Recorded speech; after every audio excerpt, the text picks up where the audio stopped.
오늘은 누가복음 5장 12절로 16절을 통하여서 은혜와 사랑에 감사하라, 은혜와 사랑에 감사하라는 내용으로 함께 은혜를 나누도록 하겠습니다.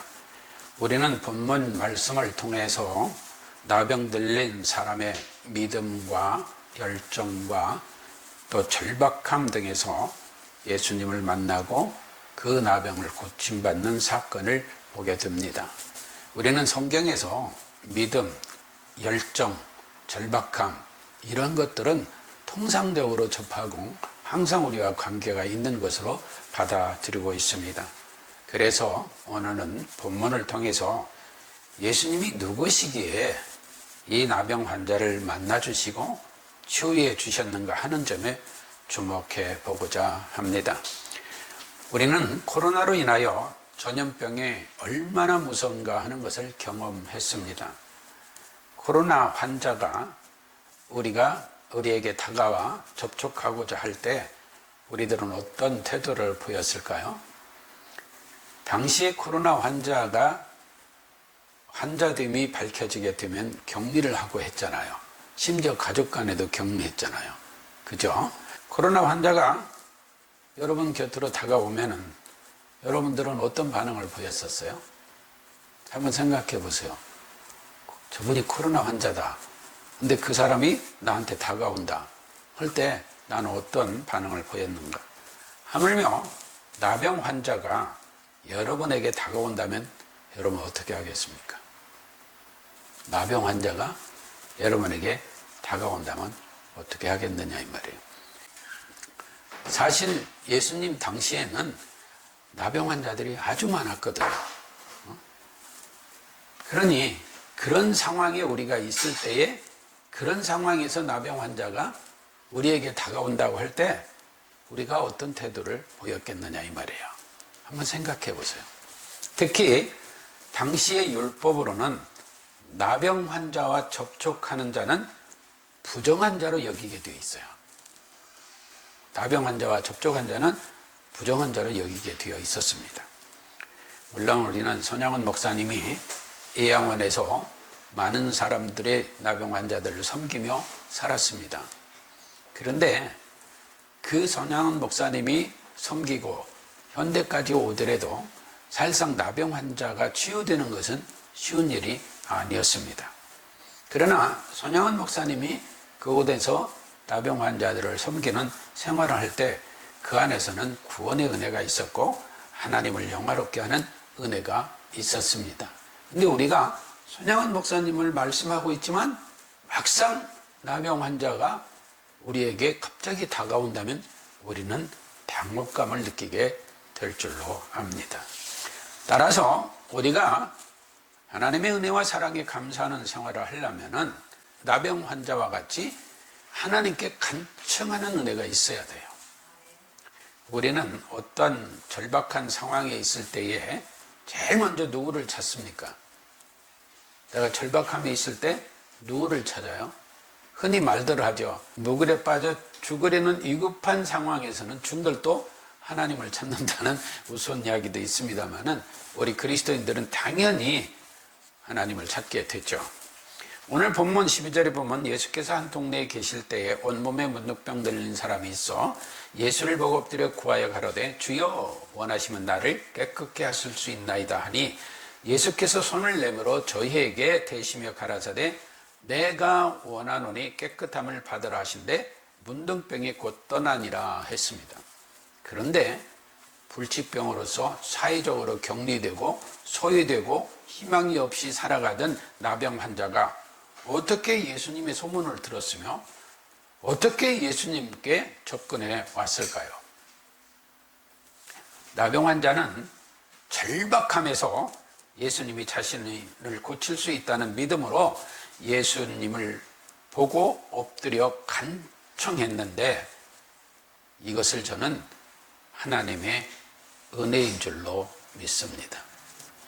그런데 말입니다. 레위기 15장 1절 이하에 보면은 여호와께서 모세와 아론에게 일러 가라사대 하면서 시작된 그 유출병에 대해서 표현을 하고 있는데 7절에 보면 유출병 있는 자의 몸에 접촉하는 자는 옷을 빨고 물로 몸을 씻을 것이며 저녁까지 부정하리라. 그러니까 당시에도 어떤 전염성이 있는 질병들은 사람들이 그걸 접촉하게 되면 굉장히 부정하게 여겼다는 것입니다. 심지어 나병 환자와 접촉하는 자는 당연히 부정한 자가 되는 것입니다. 그런데 말입니다. 예수님이 그 나병 환자에게 손을 내밀어 대시며라고 성경은 기록하고 있습니다. 율법대로라면 예수님께서 나병 환자에게 손을 대시는 순간에 예수님은 뭐가 돼요? 부정한 자가 되는 거예요. 부정한 자가 돼요.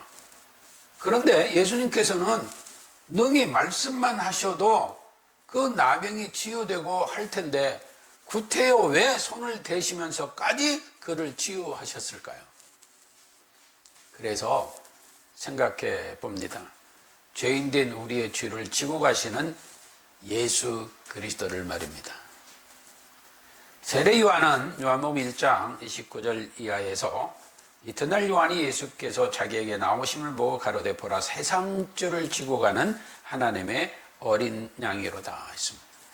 내가 전에 말하기를 내 뒤에 오는 사람이 있는데 나보다 앞선 것은 그가 나보다 먼저 계심이라 한 것이 이 사람을 가리킴이라. 나도 그를 알지 못하였으나 내가 와서 물로 세례를 주는 것은 그를 즉 예수 그리스도를 이스라엘에게 나타내려 함이니라 했습니다. 그러니까 예수는 뭐하러 오셨어요? 세상 죄를 지고 가신 어린 양으로 오셨다는 거예요. 그러므로 본문에서 나병 들린 사람이 믿음으로 간청하여서 병이 나았다 하는 데보다도 그의 간청함까지도 하나님의 은혜임을 우리는 알아야 한다는 것입니다. 생각해 봅시다. 나병 들린 환자의 간청은 들어 그를 치유해 주시면서 그 소문이, 즉 예수님의 소문이 많은 사람들에게 퍼지니까 허다한 무리들이 말씀도 듣고 자기 병도 나음을 얻고자 하여 모여왔어요. 그런데 그러면 그들도 당연히 말씀을 듣고 자기 병도 나음을 얻고자 하여 왔으니 그들도 고쳐줬어야 될 텐데 성경 기록하지 않아요. 예수는 물러가서 한적한 곳에서 기도하시니라 했습니다. 여러분 궁금하지 않아요? 이런 말씀을 이분법적으로 해석하면 복음을 크게 오해하게 됩니다. 나병을 고침받은 자와는 달리 허다한 무리는 절박함과 병을 낫겠다는 열정이 없었을까요? 나병 들린 사람만이 절박하고 열정이 있고 믿음이 있어서 예수님이 고쳐주셨나요? 만일 그렇게 된다면 뭐가 돼요? 그 나병 들린 사람의 공로로 인하여 예수님이 수동적으로 반응하여 그를 고쳐줬다. 이렇게 되는 거예요. 그럼 뭐가 돼요? 하나님의 불강력적 은혜나 하나님의 절대적인 주권은 가려지게 되는 거예요. 전부가 뭐예요? 이 나병 환자의 열정과 믿음으로 고침받았다. 이렇게 되는 거예요. 그렇죠? 우리 대부분 그렇게 이해들 하고 말하는 이들도 있잖아요. 그럼 보세요. 누가복음 5장 1절로 11절에서 귀신을 멸하심과 베드로의 장모의 열병을 고치실 때에 누가 예수님에게 간청한다는 내용이 있나요? 없어요. 여러분 베드로 장모 고칠 때 베드로가 예수님 나의 장모를 고쳐주세요 간청했나요? 그 장모가 간청했나요? 그런 일 없어요. 그런데 예수님은 고쳐주셨어요. 이는 예수님이 어떤 분이시며 또 예수님이 무슨 일을 하러 오셨으며 하는 등 예수님의 신분을 드러내신 것을 우리는 보게 됩니다. 왜? 지금 목적이 어디 있었어요? 제자들을 부르시는 환경 속에 있었기 때문에 그래요. 그러므로 본문의 나병 환자나 나만 장군 등이 하나님의 선택적 은혜로 나병을 고침받았다는 것을 간과해서는 안 된다. 뭘로 인하여? 하나님의 선택적 은혜가 그들에게 임하여 그들의 나병이 고침받았다 하는 것입니다. 누가복음 17장 11절 이하에 보면 예수께서 예루살렘으로 가실 때에 사마리아와 갈릴리 사이로 지나가시다가 한 촌에 들어가시니 10문둥이, 즉 10명의 나 환자들이 와서 예수를 만나 멀리서, 가까이도 못 와요. 지금 오늘 본문에서는 예수님이 직접 가까이 있어 손을 대셨잖아요. 근데 이들은 가까이 오지도 못해요. 그리고 소리를 높여 가로되 예수 선생님이여 우리를 긍휼히 여기소서 하거늘 예수님이 그들을 고쳐주십니다. 그리고 나서 뭐예요? 제사장들에게 가서 보이라고, 이게 율법이니까 보이라고 했어요. 그런데 가다가 사마리아인만이 자기가 고침받았다는 것을 알고 하나님께 영광을 돌리면서 돌아와가지고 예수님께 엎드려서 하나님께 영광을 돌리며 예수님께 감사를 드렸다 이 말이에요. 그러니 예수님께서 야 9명은 어디 갔어? 어디 갔어? 그러면서 이 이방인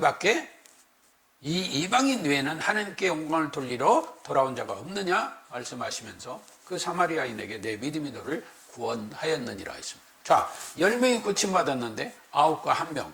지금 구원받은 사람은 누구예요? 한 명이 한 명. 그러니 유대인이든 사마리아인이든 이방인이든 관계없이 하나님의 선택적 은혜가 임한 자가 구원을 받는다 이 말이에요. 우리 말씀을 성경에서 보게 되는 거예요. 누구 원망할 것도 없어요. 허다한 무리 원망하고 9명 원망할 거 없어요. 지금 하나님과 관계 속에서 하나님의 은혜가 우리에게 임하고 그 사랑을 우리가 받아 누리고 있다라는 사실을 우리가 믿는 가운데 살아가는 우리가 하나님께 감사하는 마음을 가져야지, 그거 9명 비난하고 허다한 우리 그건 고침 못 받았다라고 말한다는 무슨 의미가 있어요? 중요한 것은 하나님의 선택적 은혜로 그 사랑으로 구원받는 그 당사자들이 중요하다는 거예요. 궁극적으로 무엇을 말씀하나요? 예수님을 믿는 은혜가 사마리아 한 사람에게만 임했다는 말씀이에요. 그 9명이 아니라 10명 중에 그 한 사람. 그러므로 하나님의 선택적 은혜가 유대인뿐만 아니라 이방인까지도 선택받은 자가 구원받는다는 지극히 크고 높은 하나님의 은혜가 강조되고 있음을 우리는 잊지 말아야 합니다. 물론 누가 선택받았으며 누가 선택받지 않았는가 하는 것은 우리가 몰라요. 그건 누구도 몰라요. 하나님만 아십니다. 그렇기 때문에 우리는 전도라는 미련한 방법으로 복음을 전파할 따름입니다. 그러면 우리가 은혜와 사랑에 감사하려면 간청함도 있어야지만 어떻게 해야 되느냐? 예수 그리스도를 증거하는 삶을 살아야 돼요. 예수 그리스도를 증거하는 삶을 살아야 됩니다. 오늘 14절 이하에 보면 예수께서 저를 경계하시되 아무에게도 이르지 말고 가서 제사장에게 내 몸을 보이고 또 내 깨끗게 됨을 인하여 모세의 명한 대로 예물을 드려 저희에게 증거하라 하셨더니 예수의 소문이 더욱 퍼지매 허다한 무리가 말씀도 듣고 자기 병도 남을 얻고자 하여 모여오되 하는데, 여기서 저희에게 증거하라 하셨더니 제사장에게만 증거됐나요? 아니요. 예수 그리스도로 인하여 나병이 고침받은 사람이 많은 사람들에게 지금 증거된 거예요. 알려진 거예요. 그래서 그 소문을 듣고 그 소문이 퍼지니까 허다한 무리가 예수님께 말씀도 듣고 병도 고침받으러 쫓아온 거예요. 이러한 일련의 기적 등은 모든 사람들의 시선을 예수님께로 끌기에 충분했습니다. 그러나 예수님의 궁극적 목적은 그러한 표적과 기적으로 인하여 사람들의 질병을 고치는 것도 있지만 그보다는 궁극적 목적이 하나님 나라 복음 전도에 있었음을 간과해서는 안 된다는 것입니다. 당시 나병은 불치병에 가까운 병이기도 하였지만 성경은 저주와 죽음의 상징으로도 기록합니다. 민수기 12장 1절 이하에 보면 모세가 구스 여인을 취했을 때 뭐예요? 미리암과 아론이 모세를 비방하잖아요. 그래가지고 무슨 사건이 벌어지죠? 9절 이하에 보면은 하나님께서 그들에게 진노하셔서 미리암에 문둥병이 듭니다. 미리암에 문둥병이 들어요. 그러니까 하나님의 진노하심을 받은 거예요. 그러니 아론이 미리암을 본즉 문둥병이 들었는지라 아론이 이에 모세에게 이르되 슬프다 내 주여 우리가 우매한 일을 하였습니다. 우리가 죄를 얻었으니 청컨대 그 허물을 우리에게 돌리지 마소서 하지 않았어요? 그러니까 당시에는 당시에는 나병하면은 저주와 죽음의 상징이요, 하나님의 진노의 상징이라 이 말이에요. 신명기 24장 9절에 보면 너희가 애굽에서 나오는 길에서 내 하나님 여호와께서 미리암에게 행하신 일을 기억할지니라. 이만큼 나병은 그야말로 무서운 병이었습니다. 그런데 예수님은 그 나병 환자에게 다가가셔서 손을 내밀어 잡으시고 고쳐주셨단 말이에요. 여러분, 아마 서원철 목사도 심한 나병 환자가 갑자기 와서 고쳐달라고 다가오면 내가 손을 잡고 할 용기가 있을까? 하나님의 은혜 주셔야 될 줄로 믿습니다. 그렇잖아요. 그 누구도 그건 장담하며 큰소리 할 수 없어요. 그런데 예수님은 그 일을 하신 거예요. 그 일을 하시는 순간 어떻게 돼요? 예수님도 율법대로 부정환자가 되는 거예요. 그래서 예수님이 뭐 하셨다? 우리의 죄를 지고 가시기 위하여 오신 예수 그리스도다 하는 거예요. 그런데 말입니다, 몰려오는 허다한 무리는 예수님이 왜 고쳐주시지 않으셨을까 하는 궁금증도 생겨요. 왜 그렇게 고쳐주시고 나서 한적한 곳으로 가서 기도하셔도 되는 것이 아닌가 하는 생각을 가질 수 있어요. 그렇잖아요? 우리가 열왕기 5장에서 나만 장군의 치유되는 역사를 보게 되었습니다. 그가 처음에는 비웃다가 그 종들의 말을 듣고 결국에 나만이 하나님의 사람의 말씀대로 요단강에 들어가서 이제 그 병을 치유받게 됐죠. 그런데 예수님의 사랑이 그 나만을 고친 엘리사, 아무 관계도 없잖아요. 그냥 찾아왔잖아요. 허다한 무리가 찾아오듯 찾아왔는데 그걸 고쳐줬잖아요. 그렇게 명하였잖아요. 그런데 예수님은 왜 이들을 고쳐주지 않고 한적한 곳으로 가서 기도하셨을까? 그러면 엘리사보다 예수님이 사랑이 없어서일까? 오해될 수 있잖아요. 그렇잖아요? 한적한 곳이 뭐 하는 거예요? 원어상으로 보면은 사막, 광야 같은 곳을 말합니다. 곧 예수님께서는 공생애를 시작하실 때에 마귀를 물리치신 것도 광야예요. 예수님은 우리를 죄로부터 자유케 하시기 위하여 고난으로 시작하고 십자가의 고난을 당하셨어요. 다시 말하면 일생이 우리 죄를 위한 고난의 연속의 삶을 살으셨어요. 누가? 예수님이. 그런 예수님이 허다한 무리가 쫓아온다고? 아니, 그냥 한적한 곳으로 와서 기도하셨다? 이렇게만 생각하면 안 된다는 거죠. 그러므로 나병 환자는 고쳐주시고 허다한 무리를 고쳐주지 않고 예수님께서 한적한 곳에 가서 기도하시니라 했다는 사실을 우리는 죄인을 구원하시는 하나님의 선택적 은혜가 강조되고 있음을 알아야 된다는 거예요. 그 말씀이지 그들을 미워하고 경계하고 경멸해서가 아니라는 거예요.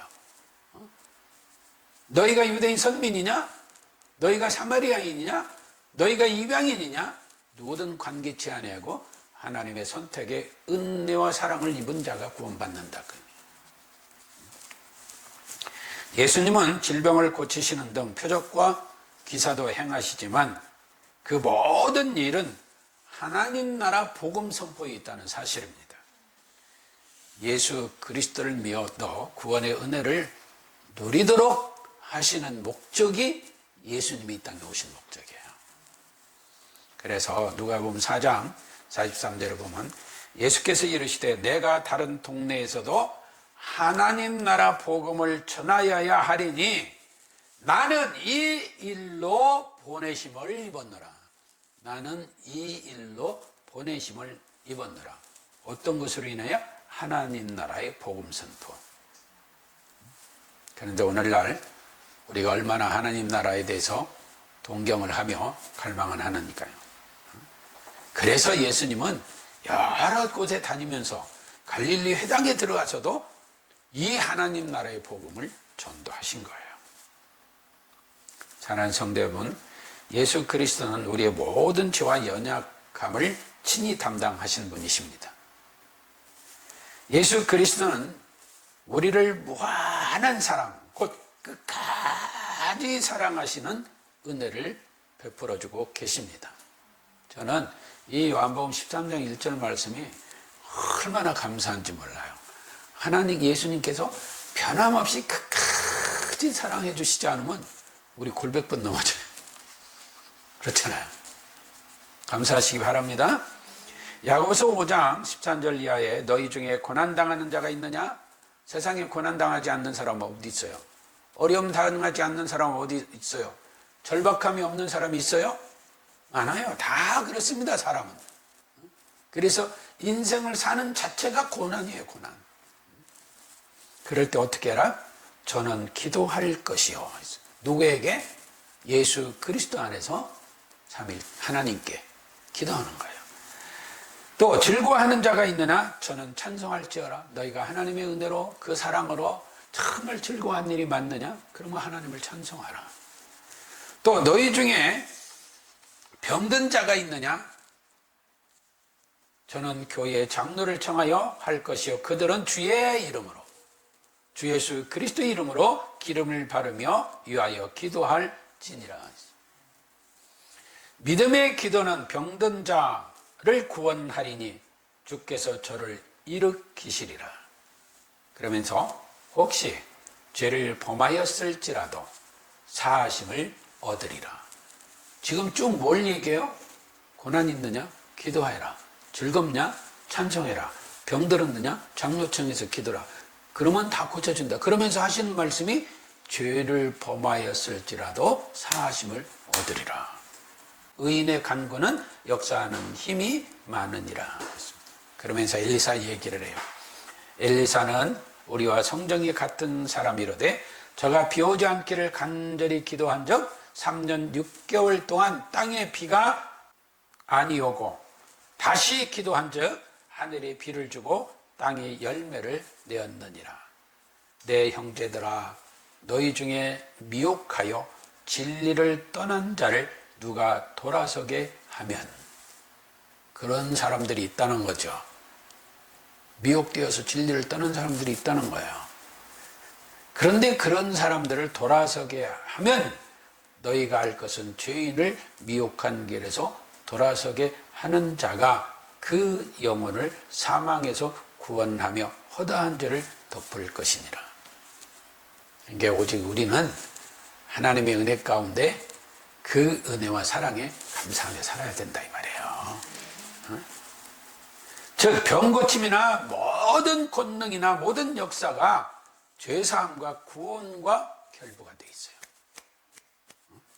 예수님이 그 일로 오셨다는 거예요. 그 일로. 물론 병도 고쳐주시지만 궁극적인 뭐예요? 하나님 나라의 복음. 그 복음으로 구원받아 하나님 나라 백성으로 사는 은혜와 사랑을 누리게 하시기 위하여 오셨다 이 말이에요. 그럼 우리 예수 그리스도께서는 지금도 우리에게 소망이 되시고 항상 은혜의 삶을 누리도록 인도해 주시는 줄로 믿습니다. 그러므로 예수님 이름으로 우리가 기도하고 간청하되 따지거나 의심하거나 조건적이 아니라 오직 선택적 은혜의 감사함으로 간청하는 은혜를 누려야 될 줄로 믿습니다. 다시 말하면 하나님께 의지하고 모든 걸 맡기고 간청해라 이 말이에요. 오직 믿음으로 간청하고 순종하는 삶으로 이웃에게 예수 그리스도의 은혜와 사랑, 곧 우리가 누리는 그 은혜와 사랑을 전파하는 우리들이 되어져야 될 줄로 믿습니다.